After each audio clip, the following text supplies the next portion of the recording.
Most people have compassion or empathy when they see other people struggling. This is a normal human emotion. The difference comes in the response. Different people can have different ideas about how to respond. One person might think that it is compassionate to give inspected drugs to a drug user. Another might say that you are being cruel for perpetuating the drug use by giving them drugs, and that the best response is to cut off the supply and support them in the transition.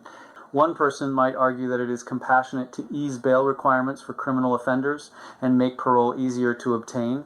Another might argue that releasing these offenders quickly back into the public is cruel to the rest of the population that may have to endure further crimes from these offenders.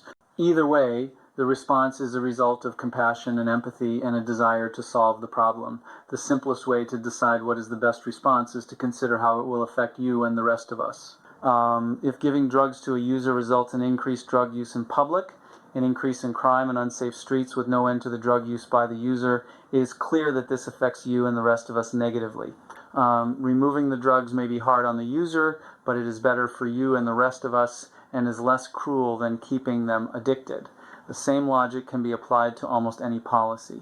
If unchecked mass immigration causes housing cost increases due to demand, higher unemployment, reduced wages, and increased taxes to pay for it all, then it is cruel to the existing residents, citizens, to continue that policy.